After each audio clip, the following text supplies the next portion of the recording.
దోమలు పాడుగాను. ఏం దోమలే ఇవి, జర జట్టు బిల్ల నన్ను పెట్టరా అదే దోమలు పోతాయి. మా నిద్ర పోతా మంచిగా, జర పైసలన్నీ వస్తాయి. అరే ఇన్స్టాగ్రామ్లో నా రీళ్ళకి ఏ పాట లైక్లు వచ్చినాయో చూడాలి కదా. సరే తర్వాత నిద్ర పోదాం. అయ్యో ఏందో నాకు అట్లా చూస్తాను. ఇదంతా యాక్షనింగే. కానీ అసలు ఒక మనిషి నిద్ర పోదామంటే మెదళ్ళ ఎన్ని ఆలోచనలు వస్తాయి, ఎన్ని రందులు మతికొస్తాయి. అసలు చేతిలో ఫోన్ పట్టుకున్నామంటే ఎప్పుడు నిద్రపోతామో మనకే తెలియదు, ఎప్పుడు లేస్తామో మనకే తెలియదు. ఆ ఫోన్ ఒరుతూనే ఉంటుంది, మనం నిద్రపోతూనే ఉంటాం. ఇప్పుడు ఈ నిద్ర ముచ్చట ఎందుకు అనంటే, ఒక అక్కనట నిద్రపోయిందట, మళ్ళీ లేచే వరకు చేతుల 9.5 లక్షలు వచ్చినాయట నోళ్ళ. మరి అది ఏమి అబ్రకదబ్రా, హరుచుకుందాం రా అండ్రి. ఇగో ఈ అక్క ఫస్ట్ ప్రైజ్ గెలుచుకున్నది, 9 లక్షల రూపాయల ఇనాం కూడా వచ్చింది. ఇంతకు ఏం పోటీలబ్బా, ఆటల పోటీలా, పాటల పోటీలా, లేకుంటే బిగ్ బాస్ పోటీలా అని అనుకునేరు. కాదు నిద్ర పోటీలు. అరే అవంటనోళ్ళ ఈమె మంచిగా నిద్రపోయినందుకు 9 లక్షల రూపాయలు ఇచ్చిర్రు.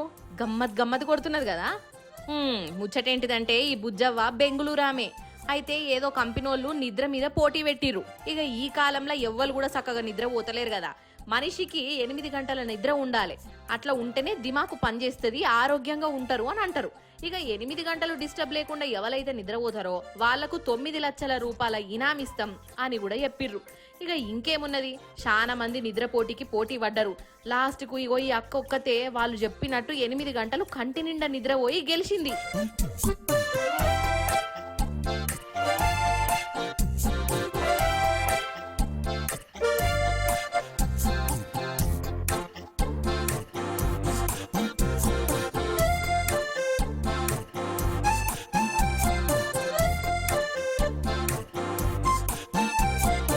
అసలైతే చాలా మందికి నిద్ర అంటేనే బంగారం.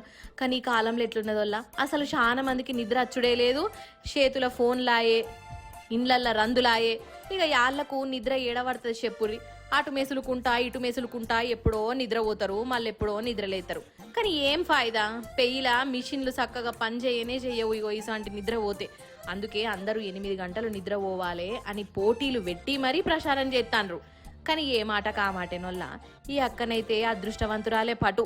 ఇక్కడి పుల్ల అక్కడ వెట్టుడు కూడా పెట్టలే, ఖాళీ నిద్రపోయి 9 లక్షలు సంపాదించిందంటే అసలు ఏమన్నా పోటా, ఏమన్నా గెలుపా కదా.